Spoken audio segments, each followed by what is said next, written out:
The garment industry is basically hanging on by a thread. You know, the New York City manufacturing industry is hanging on by a thread. The New York City garment industry is 100 years old. And for 1 century, all of this technique has been culminating and brewing and growing and expanding. It came from the Irish, the Jewish, the French. So you have centuries of knowledge in different countries that they all come to New York, and all of this knowledge blends together and grows and develops.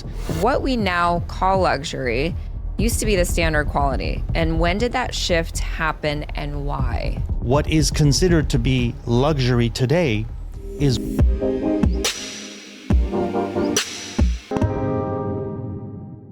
Today, we're exposing the truth on why it matters what you wear. We're talking about the dying art of craftsmanship and artistry in the fashion world. And today I have George Kalajian talking to us about why this matters. So let's dive into today's episode. So George, welcome to today's show, and thank you for being on this episode. Thank you so much for having me, Celeste. I'm super excited. You know, you and I met maybe less than a year ago.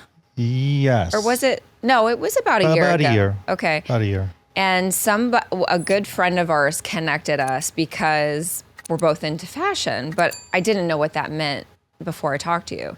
And then I see this like teddy bear on your shirt, right? This brand this new brand, I'll let you talk about that later. But when you started, literally you had, I think, 30 seconds to 2 minutes to talk to me.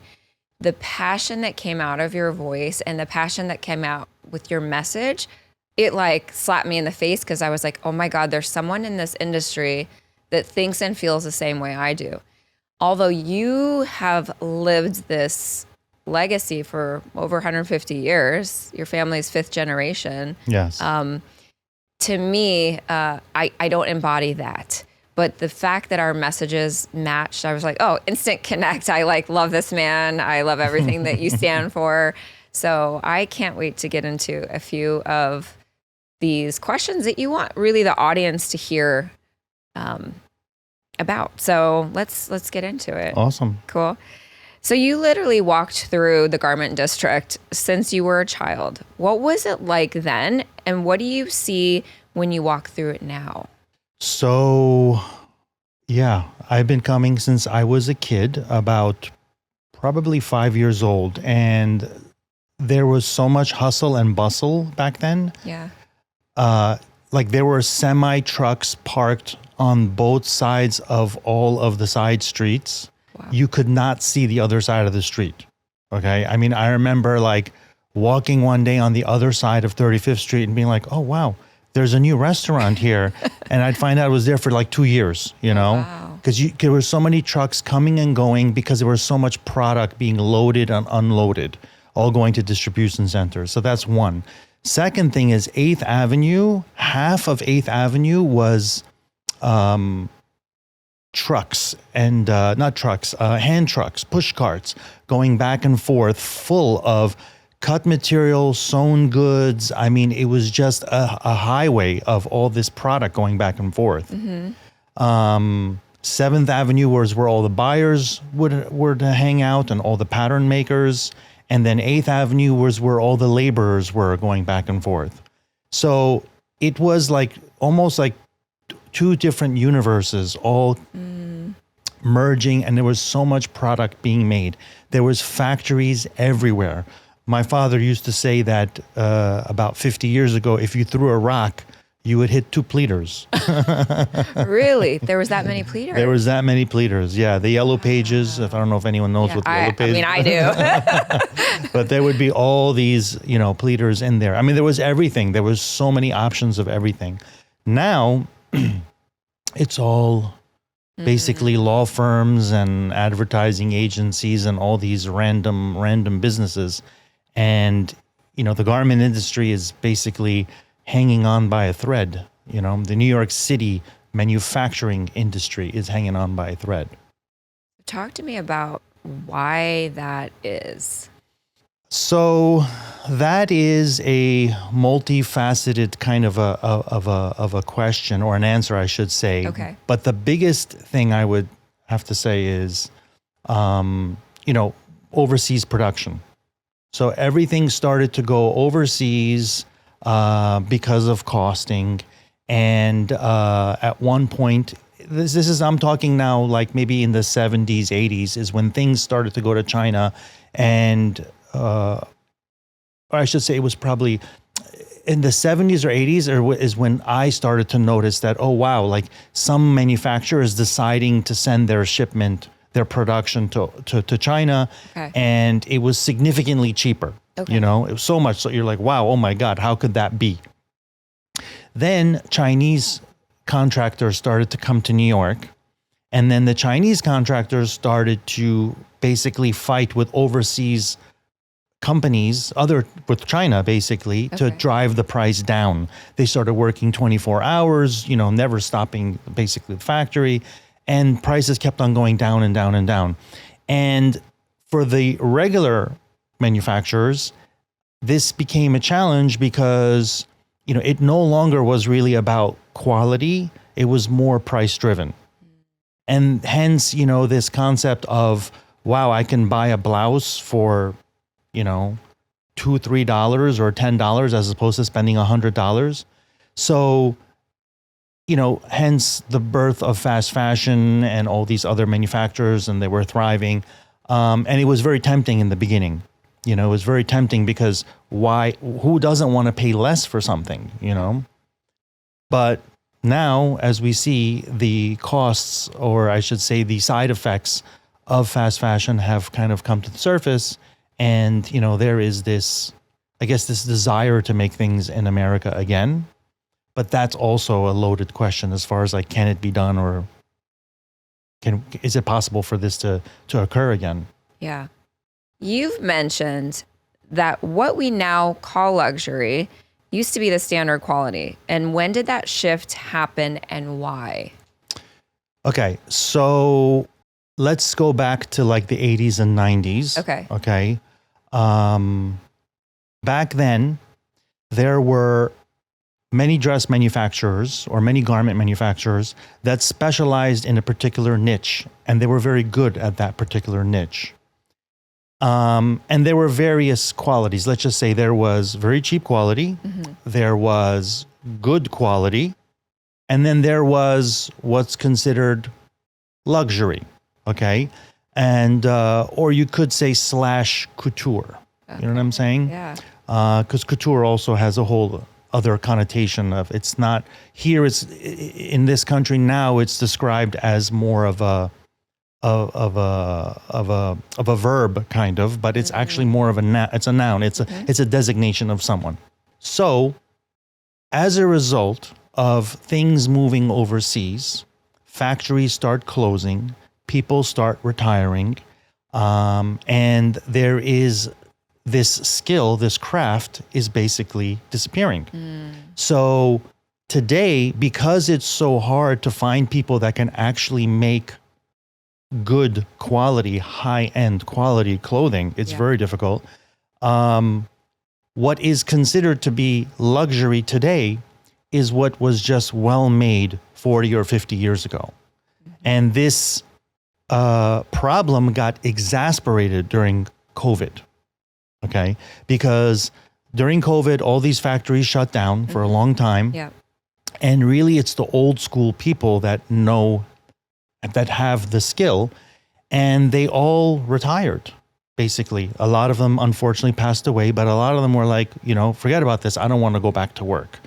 And as a result, there is not enough knowledge. Now, in order to understand, I guess let me give you some more perspective to this. The garment industry, the New York City garment industry, is 100 years old. Basically, it's a century old. And for 1 century, all of this technique has been culminating and brewing and growing and expanding and cross-contaminating, I guess you can say. And this knowledge came from other countries, from immigrants from other countries. It came from the Irish, the Jewish, the French, all these other different countries that came to New York, and they performed their specialty for centuries in their countries. So you have centuries of knowledge in different countries that they all come to New York, and all of this knowledge blends together and grows and develops. And now we're confronted with the fact that these people that know how to do this are gone. And most of the time when an immigrant comes to a country or comes to this country, their goal isn't for their child to work in that factory. You know, their goal is for their child to be a doctor, a lawyer, and not necessarily work so hard. And so as a result, these immigrants would put their children through these other, you know, college, all that stuff. And so there wouldn't be the next generation of that. Now, the current generation, I've seen a resurgence, like this new generation that's coming up. They love working with their hands and they want to do something and they want to make something. But for them to achieve like the level and caliber of super quality is practically impossible for them, because they're not growing or learning in an environment where they can observe this technique. So, I mean, when I was a child, I come to my father's factory when I was 5 years old, and I would observe my father, I would observe my mother, my aunt, my grandmother. I would see what they were doing for years, you know, and I worked with them. Eventually I would work with them and I would observe. So, I mean, when you stand next to someone for 40 years of your life who stood next to his family for 60, 70 years of his life working, the volume of information and skill that you get it's like plugging into like the major AI. It's priceless. It's priceless. I mean, I consider myself blessed to have worked with my father. Yeah, I can see that. Yeah. And I know that you're so passionate about that too, because when you talk about students coming out of fashion school, Parsons, FIT, whatever that looks like, they don't know how to, I don't know, but I thought this is what I heard, but even properly sew. Is that correct? Or some of them, or? You know, I don't want to. Yeah, I'm not trying to throw anybody under the bus. No bus throwing.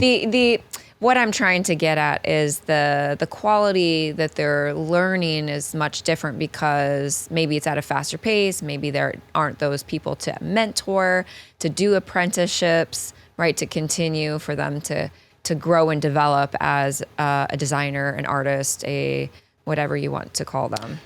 Yeah, they just simply put, they don't have enough time invested in it. Okay. I mean, the time. 4 years in college is basically like an appetizer. I mean, that's the way that school is set up. It's an appetizer. Try this, try that, try this, try that, for someone to know, are they going to specialize in suits, gowns, corsetry, lingerie, you know? So they get out of school and they don't have the time drilling the actual skill. It's like a doctor that goes to medical school and never does his residency. Got it. You know, the residency is, I think most residencies are 3 years. I'm not sure. Something like that. It's 3 years, and it's pretty much like an obscene amount of hours. So they're basically packing 6 years of training. So the doctor goes to school for 4 years and then does basically 6 years packed in. That's like, it's like 10 years. That's like 10 years of training. So that doesn't exist for fashion school today. There is no real drilling and, you know, Karate Kid style, you know. Yeah, true apprentice and mentorship. Correct. And that's something that the French do invest their time in, and Americans in the fashion industry, we're really behind the 8 ball when it comes to that. Do you think that's going to change? I think that people are starting to make a change for that. There's 2 organizations. Okay. There's the one that I recently started, which is called Project Golden Bear.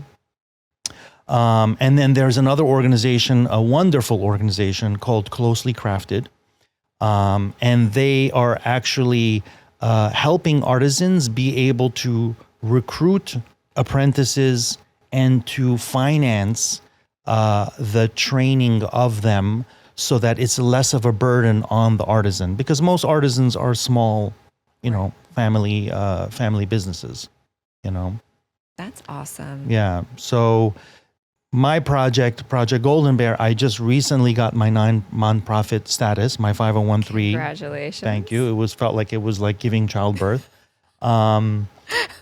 But it was about 3 months ago, and I've been piloting it for a while. And so the basic premise of my nonprofit is to allow the student to be in an environment the way I was, to be in the factory, to be doing something inside of the factory that doesn't necessarily harm the factory or doesn't necessarily put them in a position where they could make a mistake. So they're doing something on the sideline, which for me happens to be the manufacturing of golden teddy bears and other teddy bears that are made from scraps. So they're on the sidelines. Basically, they're cutting these bears, cutting. Like I said, wax on, wax off. If you don't want to get that skill in, then it's basically not for you. And the purpose of it is to develop your hand-eye coordination. And also that particular position, what I find when I've trained all my interns is that particular position where you are the cutter, your technical knowledge and your technical design experience grows the most. Oh, wow. Yeah, so I've put multiple people in multiple positions, and that one they have excelled the most because you cut something, you give it to the seamstress sees something wrong and gives it back to you, and then you're like, what happened? And then you have to go and repeat the process over again, and it enables you to have the foresight and the imagination to predict when things will go wrong, to make sure that you don't create any stops on the lines. So the idea is they do this skill, and then as they get better, they're pulled into the actual project that's going on in the factory at that time. And it's like, if they have the skill set, hey, come over here, I need you to cut this for me. And they will do it, and they'll resume back to their project of, cutting the bear. And they do this until they get to the point where they no longer, they're good enough that they can start training the next apprentice. And they're pretty much working in the factory, doing other types of things, which are real customer work. So talk to me a little bit more about Project Golden Bear. Tell me where, how did this start, and where are you at in the process, or what does it look like? So Project Golden Bear kind of was like something that took several years in the making. There were several problems that I had noticed with my father. One was the fact that the new generation that's coming out of school doesn't necessarily have the skills to do something. Like, we couldn't tell them, go do this. We had to hold their hand, and it was a little bit too much. The other problem that we saw in the industry was that there's so much fabric waste. We work with the most high-end, beautiful fabrics, very high-end designers. They choose all these beautiful fabrics, and there's all these cuttings, and it's like, what can we do with these fabrics? Most of the designers don't want them back because they're very, very small. So I tried to make all these different products. I made bralettes, bags, tops, scarves, and each of them had their own issues. And I was thinking, like, okay, what can I make that's uni-size, unisex, uni-age, just uni-everything? And then one day I was working with this gold lame, this beautiful gold lame, and I thought, how cool would it be to have a gold lame teddy bear? I've never seen that before. And so we made one, and it was like, wow, that's cool. And then I just threw it in the corner. And then people would see it here and there, and they'd be like, oh my God, that's so cool. And I was like, oh, that's interesting. Then one day there was a famous influencer that was friends with my wife. Her name was Jessie Lee Ward. I don't know if you know her. Her name was Boss Lee. Anyway, she came to our house to do a meet and greet. And I thought, okay, well, the Middle Eastern in me is coming out. I have to give her a gift. Yeah. So I grabbed this thing, I packaged it up, and I gave it to her, and she freaked out. And everyone in the room freaked out. And they're like, oh my God, what is this thing? And I was like, wow, there's something here to this gold bear. And then Couple months goes down the road, and then I meet someone who's also a friend of Jessie Lee's, Season Johnson, and she has her own nonprofit. And she says to me, gold is the color of children's cancer. And I'm like, really? And she's like, yeah. She said, my child had cancer, and she's explaining to me about the process and how difficult it is. And they started a nonprofit that would assist the parent in dealing with this, being confronted with this fact. And then I said, do you think that this bear will help, would be like of any comfort or help to these children? She was like, absolutely. So I was like, okay, well, this is great. I can train the next generation of fashion designers. I can utilize all these scraps so we keep them out of the landfill. And the byproduct of what these kids are doing is going to comfort children with cancer. So I decided to pilot it. We did it for about 6 months. I had a student reach out to me from the High School of Fashion Industries. And then when I met you, I met our mutual friend, Nick. Yes. Nick Sinanan. And I asked him, I said, I have this crazy idea. What do you think about this idea? Because he's in philanthropy. And he was like, I think it's brilliant. I stand behind you 100%. I'm totally dedicated to making you, succeed in your objectives. And that's basically it. I just decided, okay, I'm going to do this. Yeah. So I've seen a few of your tear-jerking moment videos when you're giving these bears or they're unpackaging them to these children. And it's like, like you said, you're taking 3 big issues in the world and you're solving a problem, if you will, or you're giving joy to one. And it's genius. So thank you. Has Nick been able to help you further this a little bit? Yes. Well, Nick has been very nice to always deal with my Q&A. Nick, how do I do this? Nick, what am I supposed to do?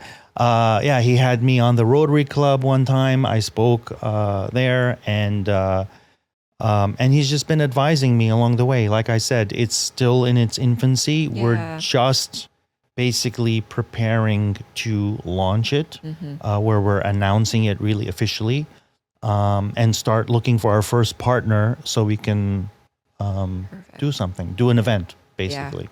I'm excited for that. Thank you. So I want to be a part of that somehow. Okay. I love what we talked earlier, but it's like this fast fashion. There's so many facets to that, right? It's killing the true artisans. It's right. Them wanting not to deal with what's happening and they're just giving up or retiring or just like the end of the era for them. Right. But it's also creating these landfills across the world. It's just this mass production of things that are killing the earth. Agreed. And I'm such a proponent of quality over quantity, and I teach this to at least my clients because I'd rather have 10 pieces that would last me 10 years that I can mix and match. Right. But it's like needing the only pieces that are that way to me now are things that it's custom. Agreed. And like it's what you said was the standard. Even the person who's made some of these suits, which she is like, that used to be the standard where people would go and you would get fitted. Like they would just take your measurements and boom. And it wasn't as expensive, of course. And now it's that luxury that you talk about. Exactly. And I'm finding when I go shopping for my clients into, let's just say Saks or Neiman's or whatever, and the quality has gone down significantly. It's atrocious. It's where atrocious. I cannot even buy products or shop for them because I see the shit quality, the shit craftsmanship that is happening because it's just mass produced. Tell me about the fabric. What is happening? Can I give you an analogy with what you just said? For me as an insider or as someone that understands how clothes are made, and when I see things, It's like going to a department store and seeing McDonald's burgers, but they're all wrapped in different brands and logos. Wow. Okay? It's the same thing. Maybe this guy put a cheeseburger in there and wrapped it and put Frankie's burger shop on it, and then someone else did the normal thing. It's all the same thing. And the emphasis is less on quality and more on having your brand message, having your target segment, nailing it down, figuring out what their needs are. And it's like, yeah, that's all really important. But at the end of the day, you don't want to sell people a piece of crap. Yeah. And that's exactly what it is. And people don't see it. So it's, again, another analogy. Imagine growing up and never eating a home-cooked meal. And the only thing you've ever eaten is McDonald's. And so when you go to a nice restaurant and they serve you McDonald's on fine china, you think that you're having a great time. But the reality is that you don't even know what you're missing out on. And that's what it is when I see. And the sad thing is that we're at a point right now in our history where if things don't radically change, that is the way it will be forever. We as Americans will not be able to create high quality products. And all these designers will come out of school and be forced to order from the same 10, 15 factories overseas, making things that are slightly different, but there's no heart and soul in it. You know, I mean, like for me, fashion is like home cooking. You know, your grandmother made her recipe. It tastes amazing. You take her recipe, you try and do it. It's not the same. It's because there isn't that heart, soul, experience, love, and your ability to actually cook something well. You know, it's the same thing with fashion. It's just everyone wears a shiny painted trash can. That's awesome. I love your analogies because it really does put into perspective what's happening. What is going on with the fabric? From what perspective? What do you mean what's going on? What is going on with the quality of fabric? Why is it breaking down after one or two washes?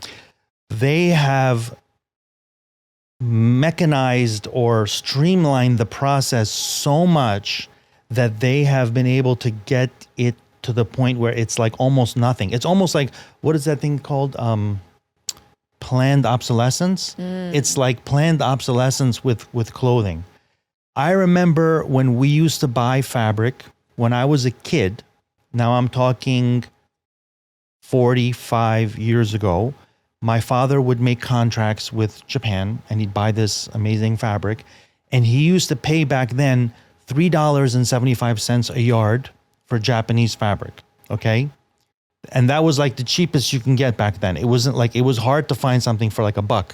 Today, you can actually buy fabric for $1.25. Wow. Now, my question is, how is it that 40 years later, everything costs more, right? Everything is more expensive.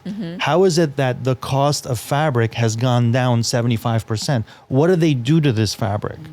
And the reality is that they just make garbage. They don't make anything that lasts a long time. Yeah, it's so frustrating. It is.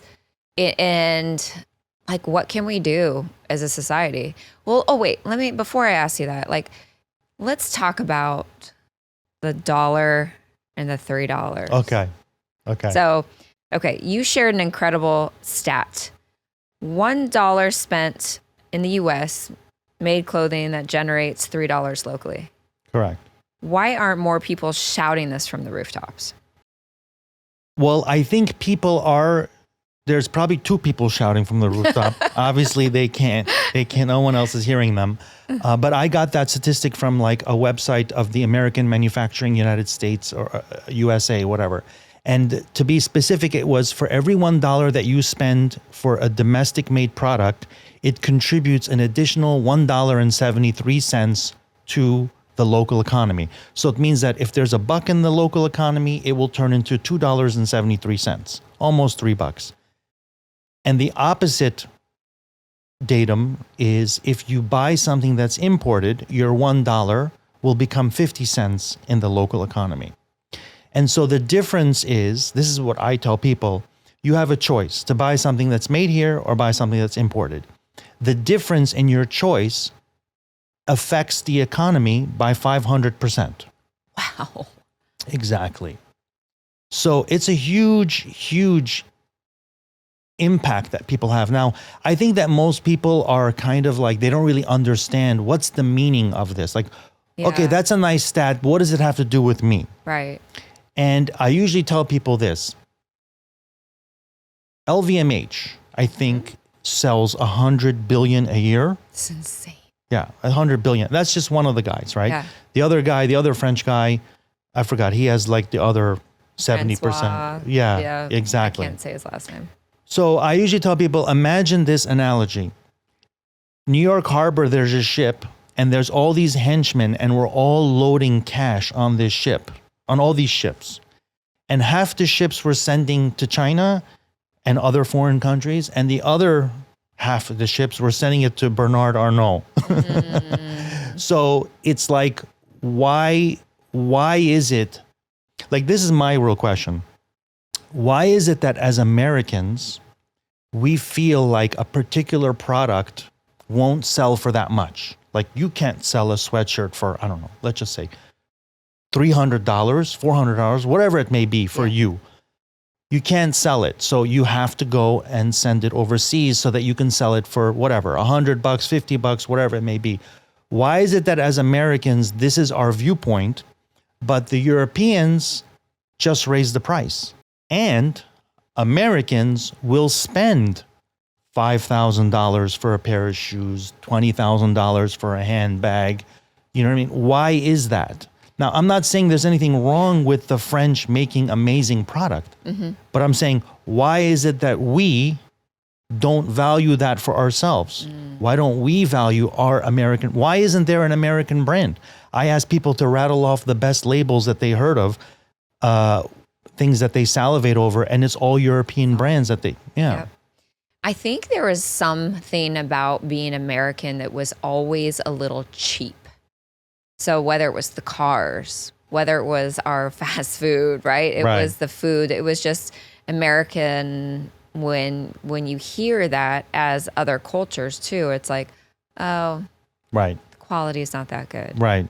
But that's not necessarily true. It's just that we've invested in other countries that we think are quality, right? The uber luxury, like, is been Chanel, Gucci, Hermes. Like, let's spend on that because we think it's quality, and it probably is.